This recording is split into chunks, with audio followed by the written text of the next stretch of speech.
Hi, Val. How's it going? Every time you say that, you half roll your eyes. You're like, Hi, "Hi, Val. Hey." How's it going? Okay. Well, I guess we'll just address it straight up. We're doing 2 back-to-back Val Chat episodes, but for kind of a special reason Well, why is that? because there's been a lot of shit that's Mm. been happening. So I feel like we need to update the people, and I feel like we both have lots of fun things to say. Not just shit, but mud. Not just shit, some mud, all sorts of things. But wait, before we even get into any of that, Okay. I do want to talk about you being in a Tetris worldwide competition. Ooh. Can you tell us You about sprung that on me. Yeah, I forgot about it until just now. But Oh. it's kind of iconic. It is. I mean, iconic is a word. For people who don't it. know, you are a masterful, lifelong Tetris player, right? That is true. Yeah. Yeah. I mean, some might say that. Thank you for Which is great. gassing me up. Yeah. Great fun fact about you. Yeah. Well, I first realized that I had this skill when I was in high school. I would play Tetris in the computer lab, and like a crowd would gather around me because my hand-eye coordination is like, it's pretty solid. It's pretty I will solid, say. I yeah. won a beer pong competition when I was in college and won a free trip to Europe. Whoa. I don't know if I ever told you that story No. either. Yeah. So my hand-eye Pretty coordination is powerful quite on competition. point. Yeah. So yeah, I mean, I've dabbled in Tetris, you know. Yeah. If But anyone's I'm watched your Twitch streams, they know. yeah. So I'm like a, top 1%, top 1%er Top 1% in the world. in the world. Yeah. So right now on PlayStation in Classic Score Attack, I'm ranked 80th in the world. Crazy. Yeah. I don't know how this happened. Have you ever met other top ranked Tetris people? Like, do you guys They have don't like a leave community? they don't leave their houses. Well, I mean, maybe not met, but like, do you know them on the internet? You guys have like a Discord? Yeah, there's a few people actually. Like master Tetris There's this one players? guy, shout out JW Tetris, who lives in Ohio. He would Oh. pop into the streams, Oh. and thanks to this guy, he actually coached me to become better. So now there's been this weird side effect, which is the name of the game is Tetris Effect, Mhm. but that's going to be the world championship game that I'm competing in. But Tetris Effect is a real thing. It was when they had these studies of people playing Tetris, and when they closed their eyes later, they would see Tetraminos in their sleep Oh. and I mean, that with makes their eyes sense. closed. Yeah. So I've had that effect. Whoa, like you're dreaming of Tetris. Yeah, so now when I look at things, I see things in negative spaces where I could fit in other things. It's very strange. That's why Damn, you Jose must be was really talking about organized. why I'm so specific about the spacing on our cameras and stuff. Yeah. I feel like your closet must be really organized. Some might say that. Yeah. Yeah. I feel Do you like that have would like those translate kind well. of like very particular OCD kind of tendencies? So I'm the kind of person where I'm definitely not extremely OCD, traditionally neat, but I'm not dirty.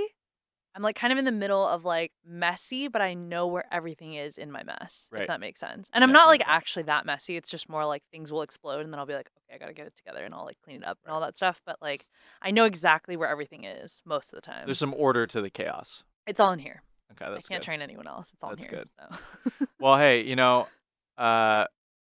we have a lot to talk about. Yes. And not Tetris. I Not mean, we could talk Tetris. about that for days. Worth shouting out as far as I'll some keep of y'all the posted. highlight events. I'll keep Exactly. you October 28th at 5 a.m. Pacific. I will be competing.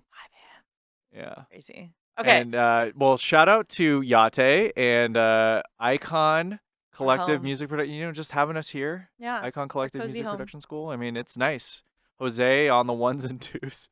Yeah, Jose, our invisible producer. So we had a lot happen. Obviously, we're recording this after Labor Day weekend, which is usually, I think, always like the end of festival season. I mean, obviously, it's like the end of summer. Yeah. Mm-hmm. And there's an Sad. extended bit of summer if you live in SoCal, if you live Mhm. in warmer regions. And trust me, just right around the corner is Halloween, which is like I a whole know. month. It's spooky bitch season, so all of us spooky gals are excited. I know. Do you have multiple costumes? No, not yet, but I Okay. have started thinking about it. But as Yeah. you know, I just emerged out of the mud, so I Right. haven't really There were thought some about spooky anything else. costumes at Burning Man, I'm sure. There's for sure So some spooky usually this costumes. kind of is like the end of the peak festival season. Yeah. A lot of people getting back to school, work otherwise, and kind of wanted to do like a little bit of an audit of some of the things that we've experienced. But obviously, two of the most immediate ones are Yeah. Burning Man and Electric Zoo, which Yes. now for those of us who were in the default world, uh, just looking at what was going on, Yeah. uh, I trust me, I'm radically codependent, so I You're radically codependent. I see. I could not survive. I think you could. Yeah, If I I can do it, I'll put it this way. For people, I mean, for anyone who knows me, they'll understand what I'm saying. But for those who don't know me, like, I should give the caveat that, like, I am not the gung ho drinking the Kool-Aid Burning Man kind of person. Like, I mhm. love it. I've been many times now, but I see it for what it is. You know, I appreciate that people have radical realizations and transformations, but like I don't. I have a great time. But I appreciate that other people have that, you know?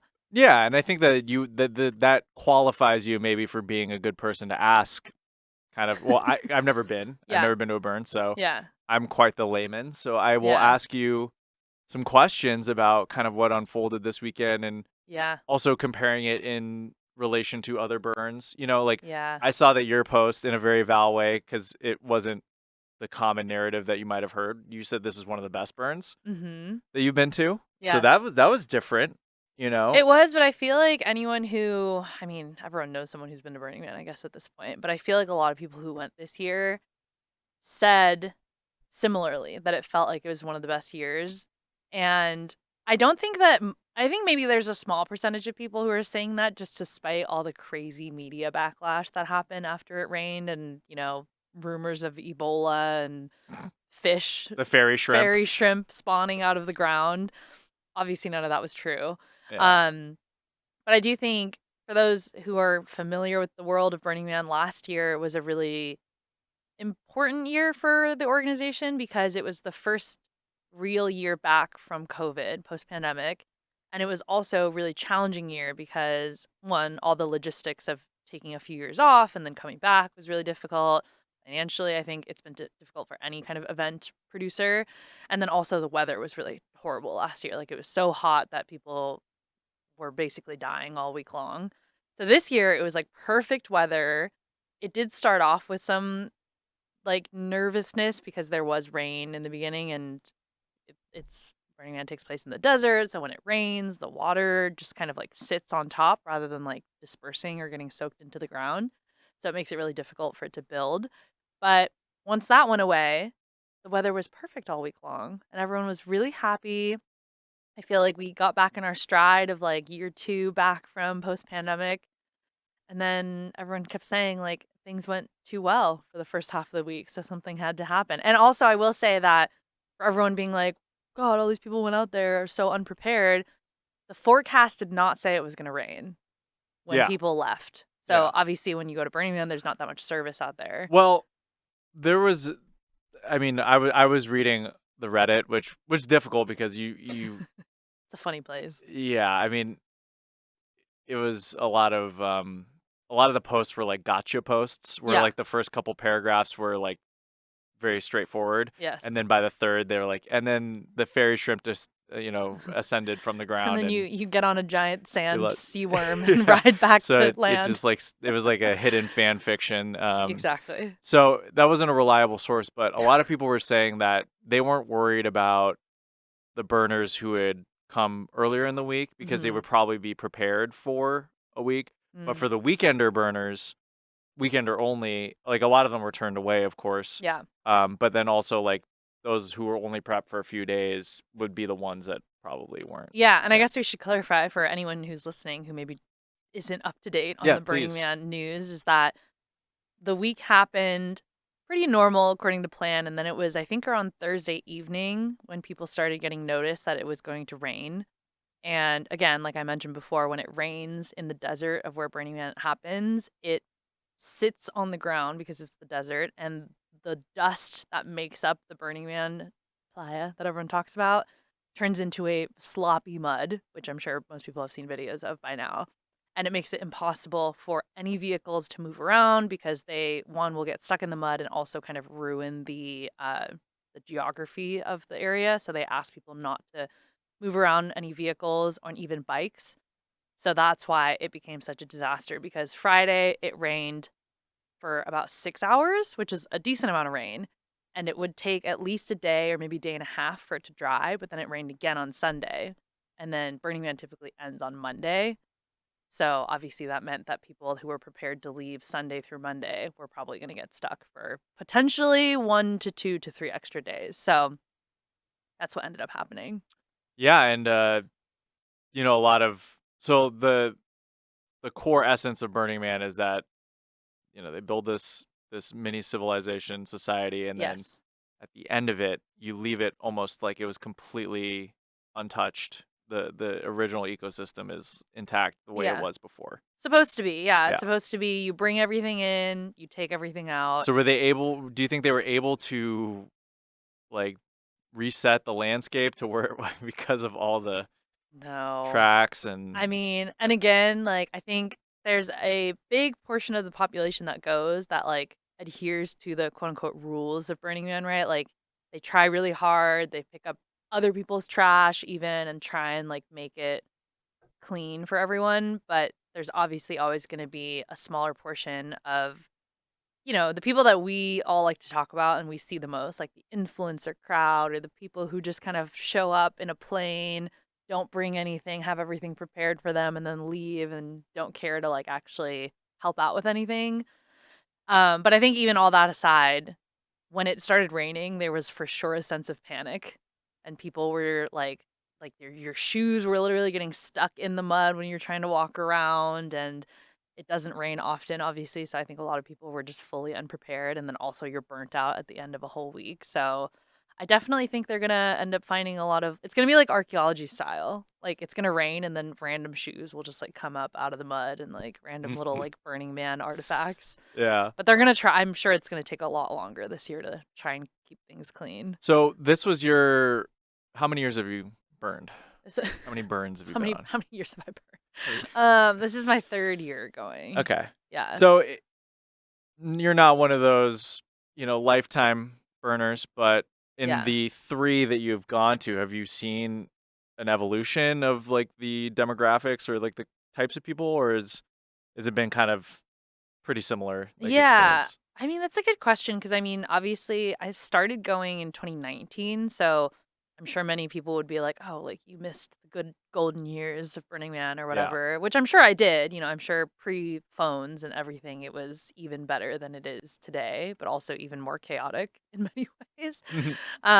So I feel like I've definitely seen, like, I feel like the first year going, I definitely saw a lot more of the stereotypical, like, people we like to roll our eyes at, where it's just all about crazy fun outfits and, taking lots of photos and all that stuff. But at the same time, it's kind of like when people come to LA and they complain about LA being a terrible place.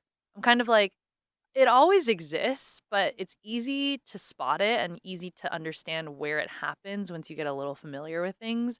And then it's also easy enough to avoid it if you want to. Like you can participate in that and go to the places where lots of famous people like to hang out and all that stuff, or you can just do anything else because Yeah. there's so much other stuff to do. Well, that's a good point, yeah. Yeah. Cuz like even in LA, there's a certain amount of things that I do on a day-to-day, but I live in the valley. Yeah. And then recently I went to Beverly Hills for an appointment, and I was like, "Oh my god. Different place. Like Totally this different place place. sucks." Yeah. Totally. I always talk about how I don't do it much anymore, but the few, like, when you go out and 2 a.m. hits and all the clubs start to close and all the bars start to close, and you just happen to be like out on the streets of like Hollywood Yeah. or downtown or something, Yeah. and you start to see all the different people coming out of different venues, Yeah. and you go, oh my God, all these people are living in totally different universes. And like, No, it's true. it's so funny because you just forget. Well, I mean, Los Angeles is the land Huge. area is massive, but Yeah. I've lived here 35 years, and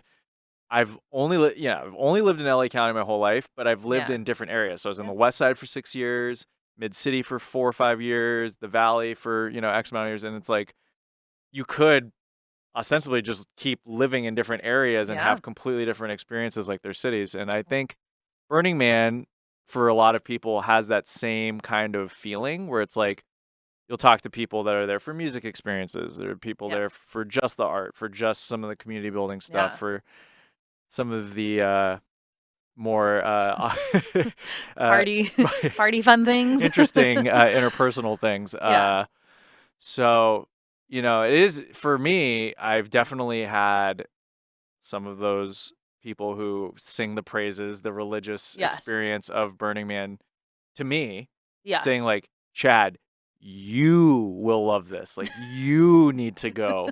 And I totally hear them out. Like, I understand. I don't doubt that I would probably enjoy it. Yeah, But I think maybe that I've been maybe caught up too much in some of the external chatter about what it is. for Too sure. much so that I almost can't separate myself from my bias now about like, I'm not going to pay that much to go to this thing, or like, I Totally. don't want to go there unless I'm glamping, really. I mean, because like, I don't Yeah. really want to rough it.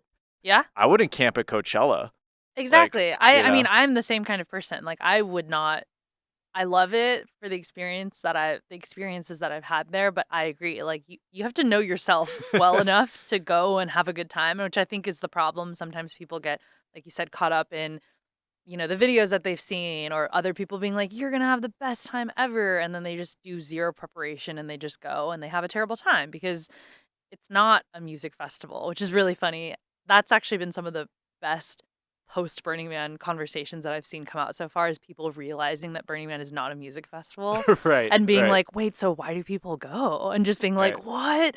So I Because it's did true. no, but it's It's been well bad. documented why people go. I mean, I Yeah. knew about this way back in like the 2000s, Yeah. there was documentaries that have existed forever about the sole purpose and ethos of Burning Man. Yeah. So I totally understand what the experience would be for me. It would probably be less music than anything. If anything, it would be me, like a lot of people finding themselves. Yeah. But my whole thing is that when you go into an experience trying to find yourself, you're already kind of like in a tricky situation, Right. right? Because Yeah. you're already setting this expectation that the outcome has to be some realization or discovery. Mm. Whereas I feel like when you go into situations not expecting anything and you just jump into something head on, you'll usually come away with more of that self-realization after the fact because you're not looking for something, Yeah. And I think that that's especially when you do psychedelic drugs and you go into experience like I'm gonna, like, Right. have this Yeah. thing. That's usually when you have a bad trip, Yeah. It's No, like that's such a good way to put it because I feel like it's taken me a while to even realize that element of it fully because I think I went into it knowing that like I'm not the kind of person where I'm going to come out being like I've realized all these things about me and all that stuff. But what I have realized is kind of the universal truth about Burning Man is that it is a wonderful place where the best way to describe it is like it's a place where human creativity just explodes like in every direction, which is great because it's like you can play as an adult in ways that you can't in the default world or the normal world or whatever. But I think that's great because it's like you can figure out what that means to you, like whether it's partying, whether it's chasing after music, whether it's looking at art or getting involved in certain camps and like actually building stuff. Like that actually makes people like that's like something people like to do, whereas other people are like, I would literally never do that. Yeah. And you can kind of find what works for you. And I feel like that's like I read an article about it actually recently where like the adult life lacks like childhood versions of play, which is like such a essential piece of like making new friends and making lifelong memories and all that stuff. So I actually feel like that's a part that I think you can't really argue that like Burning Man does have that kind of special ability where like people like us who work in like the music world and attend music festivals all the time, like we get a little element of that where we get to like have a good time and play with our work. But you have to remember that like a lot of people out there don't have that normally. So to Yeah. have something like that, to be able to just be like full inhibited play and imagination is really great. No, I So, think I think that's true, and I think our generation or, you know, I mean, our parents to some degree, especially if they were in the hippie movement or mm, counterculture, they had a lot of play, yeah, and, like, they had a lot of, like, that duality between, "Oh, it's crazy. This is crazy," or, like, whatever, and then they went into the workforce. yeah, So, I think a lot of us, maybe were just only geared to succeed, had to go to hustle college, culture. and then Yeah, some people either had kids early or whatever, but they didn't get that chance to really play.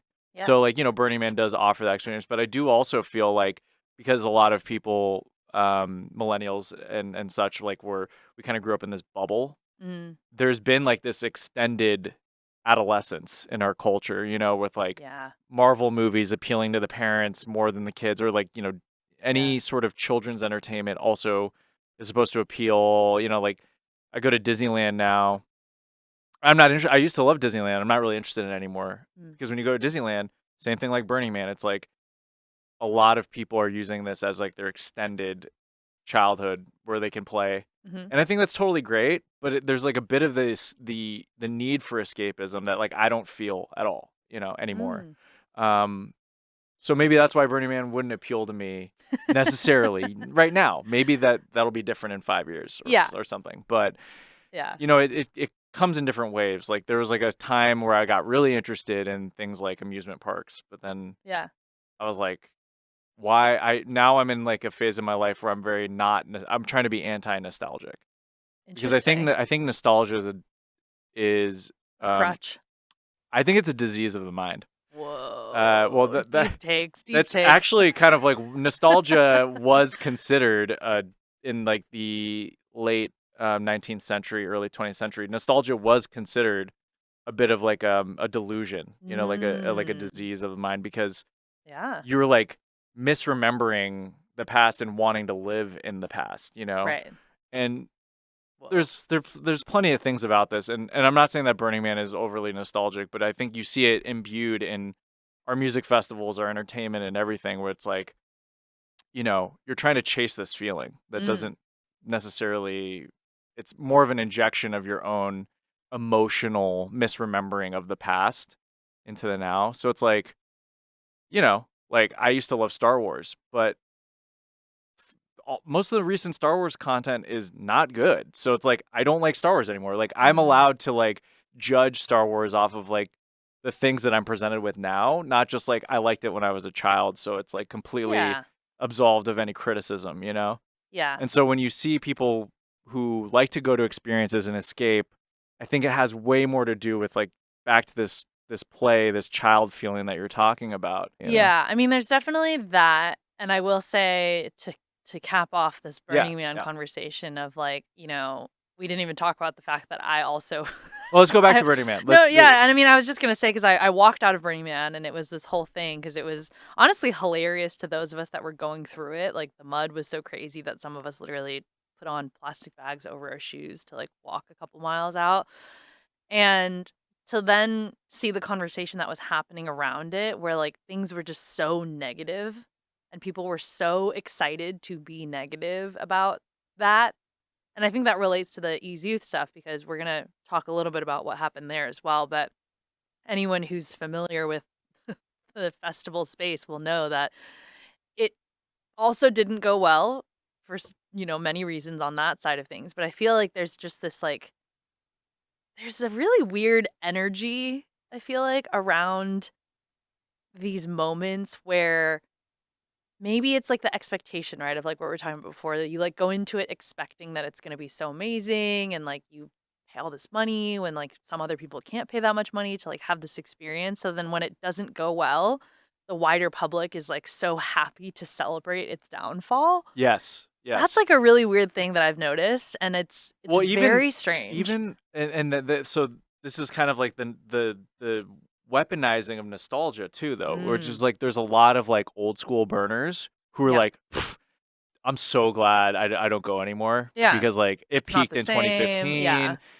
And this is kind of like where it gets dangerous, which is like, no, it could be just as fun now, just because there's Right. influencers. Like what you were saying, like you can love what you have experienced and recognize that it's special. Like you loved Star Wars back in the day and it'll always be special to you, but like maybe the new stuff isn't for you. But that's okay because maybe it is for someone else. Yeah, It and probably isn't as good, but that's who knows? okay. Maybe my kids will like it. They'll view it through a different lens. Maybe your kids will love Burning Exactly. Man in a totally different context and you love it. And Right. And it's never going to be the same, but I think it's very odd. Like I feel like people are so happy to celebrate like the downfall of others and okay, well, you so know I got something on this. Okay, So yeah. this isn't a very I don't know if this applies to other countries or societies, but Yeah. America, we love a rise and fall story. I mean, That's true. that is ultimately Yeah. what we love to You love celebrate. a pull And yourself up by your bootstraps story. exactly. And then the opposite as Well, well. we love building people or figures or institutions up, Mhm. tearing them down, and then building them up again. That's true. So, you know, individuals or public figures, Tiger Woods is a great Celebrities, example. Britney Spears. Yep, or Britney Yeah. Spears. Yeah. But in right now, very topical, Yeah. Fyre Fest.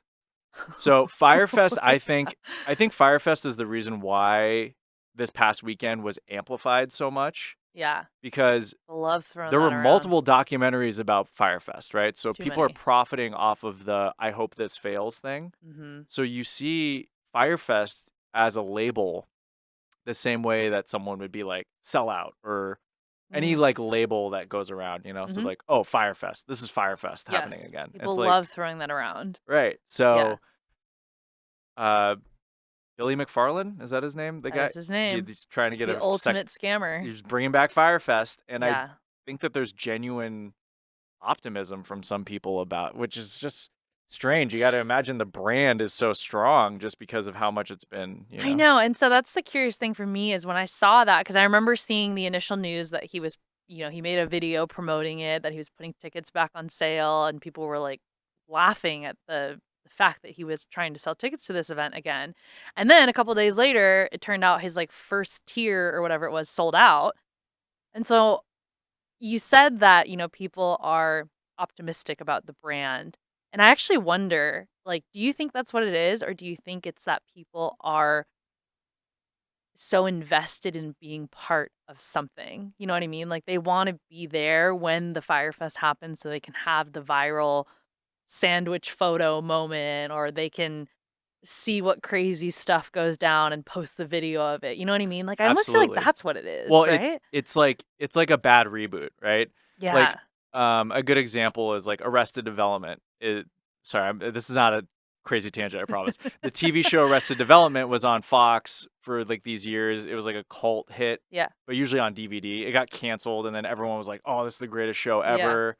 And there's all this momentum, and then Netflix rebooted it for like its like fourth season all these years later. Mhm. And I remember watching that first season when it came back and being like, they're aware that they're like culturally relevant now. So it will Like, too never be aware. as good as it was when they didn't know that they were creating something amazing. Totally, So yeah. Fyre Fest, in a very opposite way, was like, it was such a disaster that Mhm. like anything that is going to be borderline disastrous at this next one is just going to be blown out of proportion because people are expecting it, you know? Yeah. So I think yes. everything is going to be too on the nose because like we're at Fyre Fest. Right. I bet they would even serve that frickin' like cheese slice sandwich as a joke, and people would be like, "Oh, dude, Totally. they totally get it." Like they're Oh so my on, God, you you're know. so right. It's just gonna become like a internet troll meme den, Yeah. basically. Well, this is because we're living in an age that's meta modern. So like it's meta modernism. It's like everything has to be self-aware, fourth wall breaking, like everyone is talking to an audience, you know? Right. And everyone knows that people attending are talking to many different audiences Yes. online. So they're feeding them something as well. Yes. So Whoa. it's hard to have Hot genuine takes. experiences anymore. I mean, I think that the first Fyre Fest is probably like one of the most genuine experiences anyone could have ever had. Well, yeah, I mean, when you say that too, because then I start to think about this question of like, why are people so excited about things going wrong? Like, I think about the Electric Zoo stuff that we've started talking about. And I do feel like there is a genuine, like, when you see the TikTok videos and people posting the updates on Twitter, of course they're upset. And maybe in the moment they're like frustrated that they're waiting in line for all this time. But there is like an excitement to be the person to post the video, to be like, oh, this is what the stage looks like. Like, here's people bum rushing the gate. Like, it's crazy. And I wonder if that's because it is that genuine experience of something going wrong. People, Wow. yeah, I'm having realizations like, over whoa, here. whoa. Yeah, I am. Well, yeah, I mean, journalism is in such a weird place now Oh because my like God, yeah. I just you'll tweeted about this. really. I just said that we're in the sunken place of mediocrity. Yeah, like I was Yeah. reading some article that was in like I don't want to miss quote or I don't want to miscredit the publication, but it was legit like Mm. legit journalism, like one of the Times or something. And Yeah. the writer was like talking about how, I don't know, it's just so editorialized. It's so from a first person perspective. Like Yeah. she was talking about how like, oh, and like on a Sunday, I just want to stay at home and watch my Netflix and post it. So I'm like, what am I reading? Like You're like, this is what a is blog. This this? is a blog Well, post that's what from, I mean. And I you feel know? like now when I think about media, I mean, I'm not going to name any names, but there are big people going viral for very mediocre to bad content that Right, they're doing.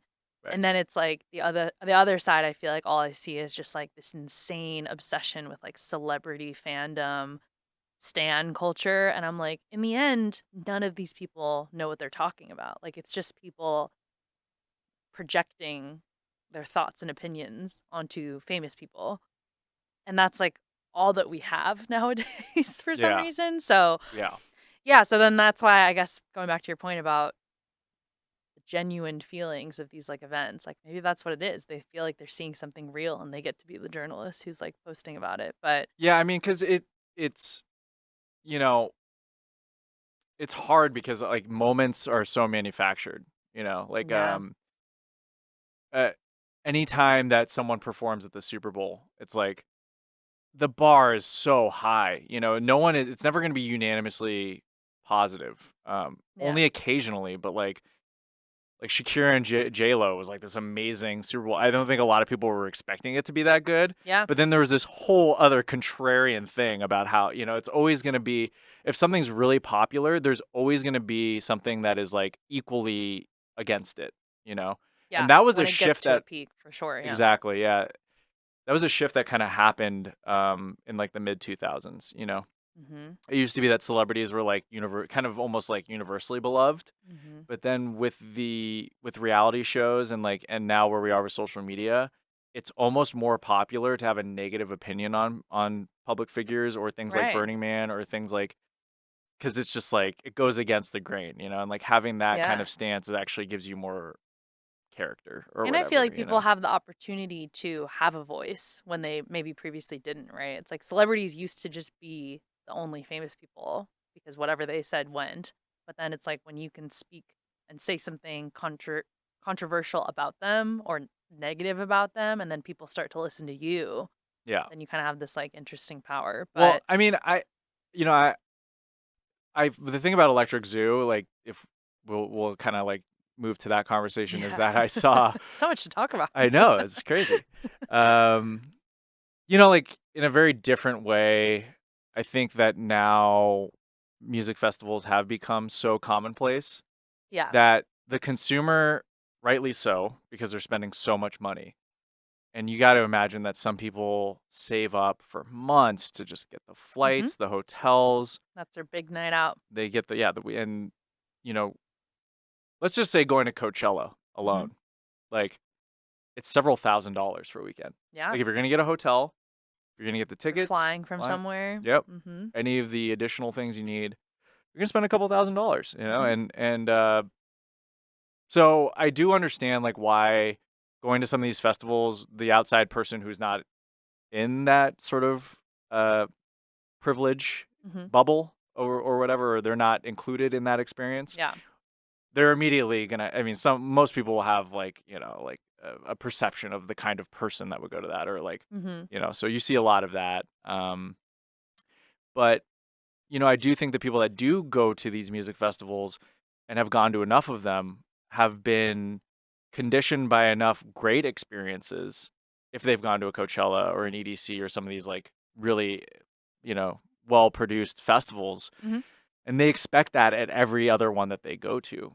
Right, because I think what you're saying, I think that's actually what we forget, and I say collective we, both us in the music industry, but then also people on the internet who are the ones observing the people that are posting about attending these events, is that like I feel like so much of our brain space gets occupied by the influencers and the people that know how to make professional content and really show like this is how I do music festivals, and it's like obviously the most lavish version of attending a music festival you've ever seen, but the majority of people are just hardworking people like you just explained. Like It's their one big thing for summer. They've gathered all their friends together for it. They've all saved up, gotten the time off, and then they've, you know, hoped to have this incredible experience. And yeah, so it's like, I don't know, it's really interesting that we forget that that's the majority Yeah, of and I mean, people. and you know, we've been to Coachella a lot, so you and I can speak on this with a lot of experience. Yeah. I've gone 14 years in a row, so it's like I think I can weigh in on this. Yeah. It is an extremely well-run festival. It is Yeah. like in that regard, it's incredible what they do every year. Yeah. Like every year they include more operational and sort of quality of life things. Like when they had those bathrooms added that one year, I was like, bro, they're on another level. Like that's incredible, you Yeah. know, and just flow is usually pretty good. Now That's there's what some I was gonna exceptions. say. Yeah. Yeah. I was gonna say, like, even the science behind who they put certain artists against to split Yep. the crowd so Yep. that there's not like a crowd crush or like there's too many people, because that's obviously a terrible experience as an attendee as well. Like that's kind of the best kind of version of an event is when you don't even think about for a second the amount of logistics that go into the experience and you're just like, that was such a great Yeah. time. Exactly. And so I can imagine if a consumer like, you know, goes to Coachella and they spend, let's just say face value on the ticket, you know, almost the same amount of money that they would for a weekend at another festival, Mhm. 3-day festival, you're going to compare Yeah. the value of what you got and the experience to any other festival that has to charge that much. But for Yep. other festivals to compete with the bigger festivals, they have to charge that much to offer the same lineup, the same production level, the Yep. same amount of amenities. And, you know, I, I can see it from both sides. I can see it from the person who spends their hard earned money for these experiences, but I can also see it as someone who works in event production, Mhm. the difficulty in like all the little details being right and all the moving parts that you have to get perfect for the front facing people that, you know, the people who are the thousands of people that are coming, and then Yeah. also the artists who you're taking care of and Right. making sure all the things like from backline all the way to hospitality is perfect. So I Mhm. do have like I do have you know, empathy for both people in both Both sides of parties. it Yeah. in the all sides of it in the Electric Zoo situation. Yeah. But Let's talk about Electric Zoo. yeah. And again, if you aren't caught up on the news, one, I'd like to live wherever you're living with Yeah, very little please. internet service. But yeah, Electric Zoo, which happened over this past Labor Day weekend in New York. And I should say that Electric Zoo is not by no means a new festival. They've been doing it for quite a few years now. I don't know the number off the top of my head, Quite a but while, yeah. yeah. God, I want to say it's like I could look that up. I believe it was like their 10th year last year. Let Yeah, me we're think this. zeroing in for sure on a milestone close to 10 years, I would Let say. me look this up right now. Yeah, you look it up. But basically, Electric Zoo happened this weekend. It's a 3-day, mainly electronic music festival. Mhm. And I think literally from day one, it was off off the tracks. I think day one, obviously people have traveled from far. They're preparing, they've got all their outfits on, they're ready to go. And apparently it was like 2 or 3 hours before the doors were meant to open. Yeah, They ended up canceling the whole first day, yeah. which Oh, is sorry. It's 2009 was it? So it's been a while around for a okay. while, but there's a Yeah. couple years off. Anyway, Okay, yeah, continue. yeah, a couple years off in the middle. But yeah, so this festival has been around for a while.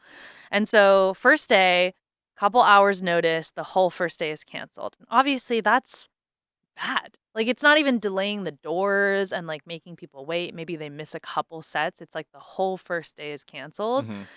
And the interesting thing was that the notices that they sent out officially stated that there were supply chain issues that caused the first day to be canceled, Hmm. which I think anyone reading that immediately is kind of like, okay, supply chain issue is an excuse that we heard a lot of during the pandemic COVID times, and especially first emerging out of COVID pandemics for like pandemic for the first few events. And we're a little far away from that now. So that excuse felt really strange. And also for anyone who's worked in production or any sort of event coordinating of any sort would know that if there was actually a supply chain issue, you would have known at least 12 to 24 hours before, not a couple hours before you're meant to open doors. So it just Totally, immediately felt off. totally. And then day 2 did open eventually. Yeah. But what happened day 2? It was a capacity issue, right? Day two, from what I saw, there was just like a lot of there was a lot of long wait times for like Yeah. will call and things like Right. that. Obviously, because day one didn't happen. Yeah, I can imagine that there were some credentials that hadn't been collected, Mhm. earlier on. Yeah, and a larger influx of people, but then the wait times that were coming out were, like, I wanna say, like, 4 hours, 5 hours, which, again, if you're spending all this money as an attendee, you spent a lot of money for your 3 days, which has already been shortened to 2 days, and then you're missing 3 to 4 hours of sets. Yeah.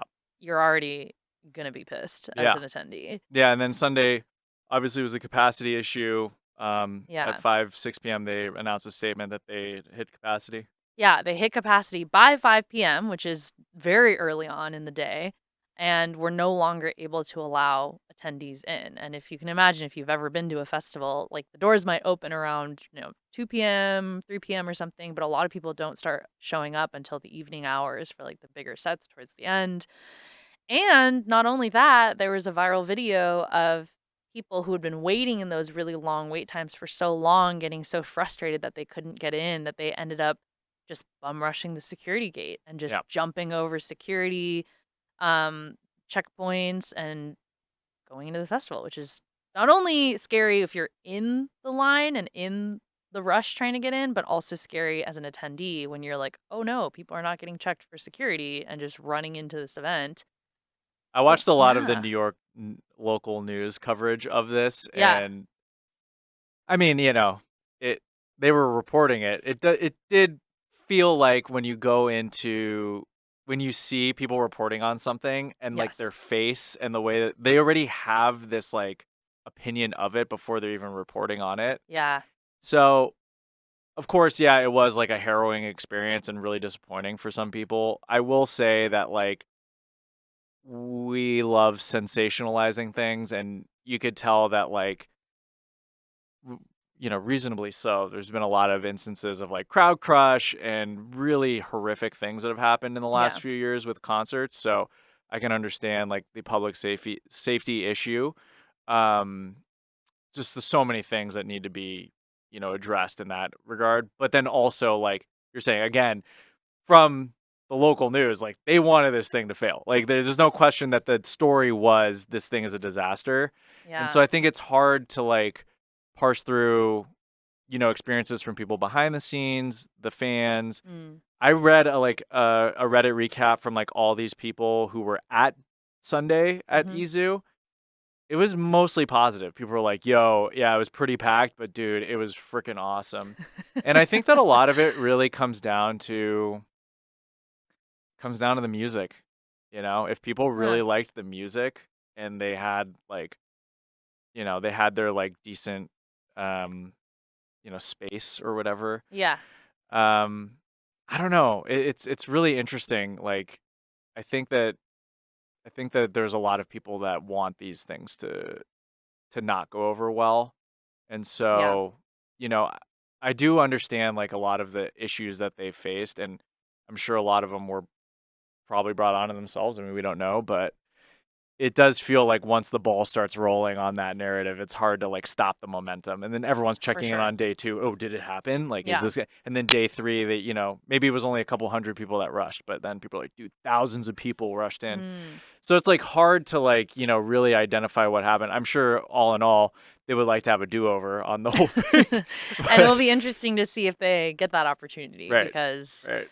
we'll see. It's hard. I know that apparently New York City is looking to take action against them for, how it all kind of panned out. But I will say I totally hear you on seeing both sides. I think it's always upsetting, I think, for everyone involved, for attendees especially who have paid their money and hopefully will get some money back for an experience that they didn't get. But it's like when you spend your hard earned like vacation days and your money and then you end up having a terrible weekend, like that sucks. Nobody wants that. Totally. And I Yeah. think the other thing is that, you know, we always have like the customer is always right mentality. I think when you work in events and Mm. entertainment, like we did this show, Rattleship on that aircraft carrier in the Bay Area, Yeah. and like that was a huge undertaking. It was a 3,000 person, per day, 2-day thing on an aircraft carrier. It hadn't been done before, so there's a lot of things that we're not going to get Yeah. right day one. Now there were some posts on social media where people voiced their displeasure, and you have to, as the event producer, really take a step back and like not get your feelings and your ego into Right. it and It's just not be like, personal. is there some truth to what this person is saying? Albeit they're saying it pretty loud and very like, Aggressively. yeah. Because it's like ultimately the show, you got what you paid for. But there are some aspects of it that are lacking in comparison to other experiences or to Yeah. expectation level that may have been advertised or safety or whatever. So what we did is we evaluated this feedback that we got from several people on our social media and we Mhm. implemented it into day 2, and that's the best you can do, you know? Yeah, which I And think that's it sounds like a responsible approach to being event organizers, and we because also I think responded publicly to the people, you know? totally, and We I had think it that's important too, is you have to acknowledge, especially, it's easy enough to spot when it's just one rogue person who's like it's like when someone leaves like one bad Yelp review on a restaurant that has yeah, really good reviews and they're like, the person didn't answer the phone when I called, and you're like, okay, well, I'm not going to take this review very seriously. But, yeah, but it's like if people are collectively saying something was not okay or could be improved, like the good thing to do is to just acknowledge it, not to lie. I think that's a big key that I think totally, rubbed people the wrong way with this totally. whole EZoo incident, where the first day literally was, I don't know if it's something legal with insurance or whatever. There's always stuff like complicated like that in the back end going on, but it's like you can't lie to people and tell them that like something happened when it very obviously did not. You kind of have to Absolutely. take responsibility for Well, it you know, and what I will address it. say, yeah, and what I will say to that is that, we've been facing as event producers an incredible uphill battle Yeah, since we've come back from pandemic the times. pandemic. And a lot of it was artist fees have gone up. Mhm. They've stayed the same. They have not gone down.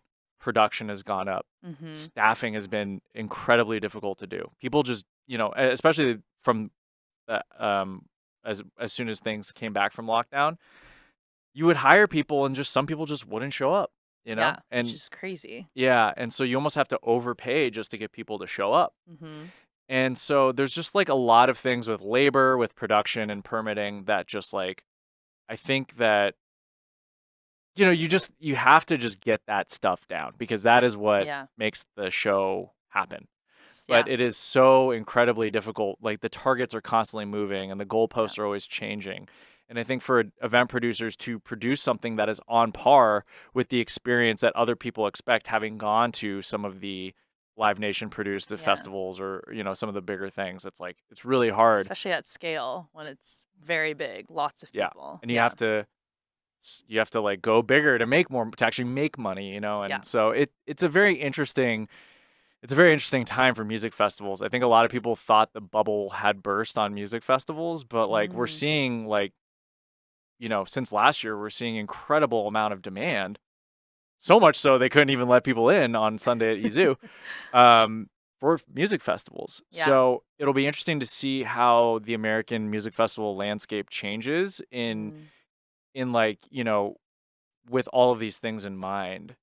Yeah. Because you know, if you have a customer is always right mentality, then there's a lot of practices and things that need to change, because it seems like a lot of people in general have distaste with the way that a lot of music festivals are run. Like, the consumer is pretty smart now. Like, music Yeah. festivals have been a thing for a while. Yes. So, you'll be at something and someone will be like, like, the way that VIP is the ingress egress is this and like the line for the Yeah. bathroom here and I didn't have enough water stations for this and those are the things people are talking about. Yes. They're not Yeah. talking about if the music was good or not as much. Yeah. No, I think that's a really important perspective because that's something that as someone who has not been on the event producing side, mainly a consumer of like attending these shows, it is hard to remember how many different elements go into putting on a show.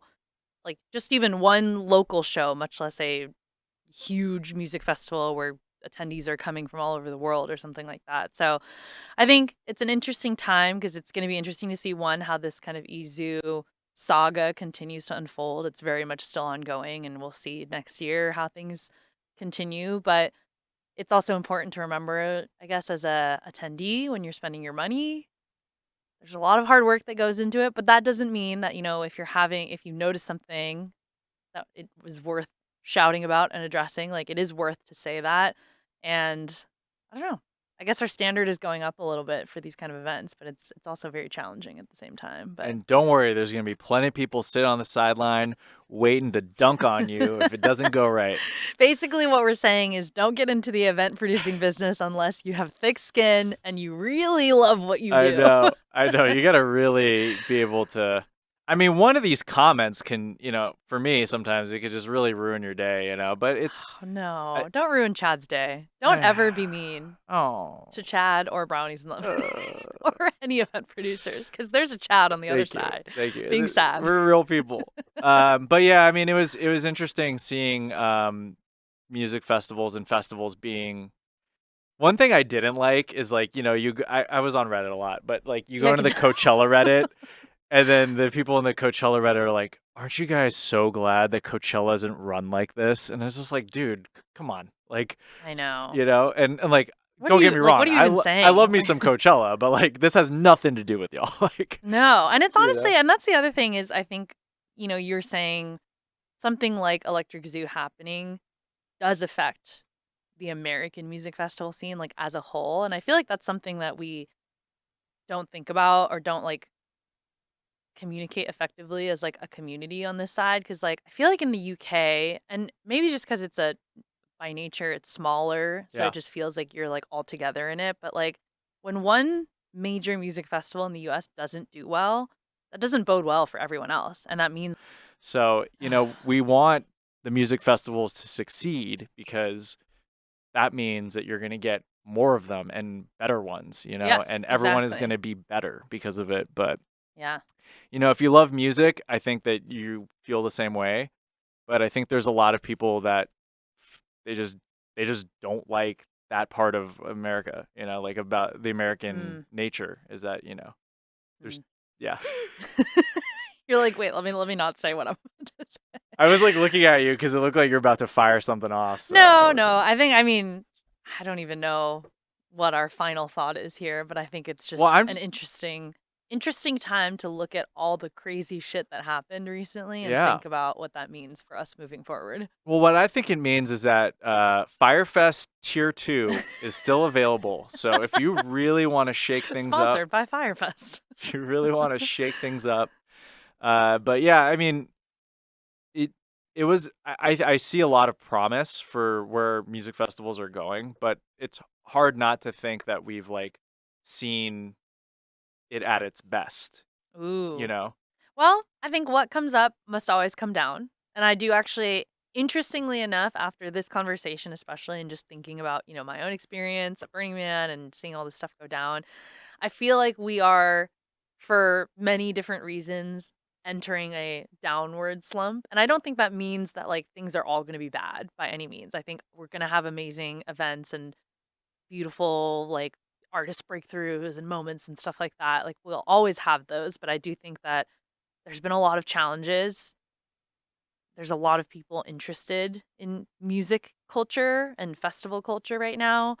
And we're just gotta weather the storm a little bit. It's gonna be a little bumpy, I think, and we're gonna have a lot of learning lessons, but I think some great things are going to come out of it too. I think you're going to see a return of more boutique festivals of like smaller one-day experiences. New ones, maybe. New ones, which is always exciting. Yeah. And I think even like some of the bigger players like Insomniac are doing some like cool things in that regard too. Yeah. Like and I think that there's going to be more experiences to be had for people that like don't want to go super hard 3 days camping, a little bit more palatable, a little bit more accessible. So again, Val, I'm optimistic. I think we're going to weather this thing. I like that we're ending on a nice optimistic note. And I feel like, I have a lot of empathy for folks, many hardworking folks, not only on the like deciding to put on a festival, but then also hiring the bajillions of people that have to like build a stage bring in the audio and be vendors and sell you food and water and all those kind of things. Like it's just crazy. It's hard to do a bar mitzvah, all right? All this crazy stuff that it's hard to do a wedding. It's really hard. Jose and I can attest to this. Yeah. It is hard to DJ a wedding. It is harder to DJ a wedding than DJ the Do-Lab at Coachella, okay? I could say that with certainty. All right, we're not going to go down that tangent today. We're not going to go down that. But thank you again for tuning in, and more Chad Val stuff to come. Oh, Val Chad, sorry. Val More Chad, Val first. I'm always last, so here I'm first. But thank you again to Icon Collective Music Production School for having us. Jose on the ones and twos. Valerie, per usual. It's me. Thank you, Yaten. Thank you, Icon. Thank you. We'll see you soon.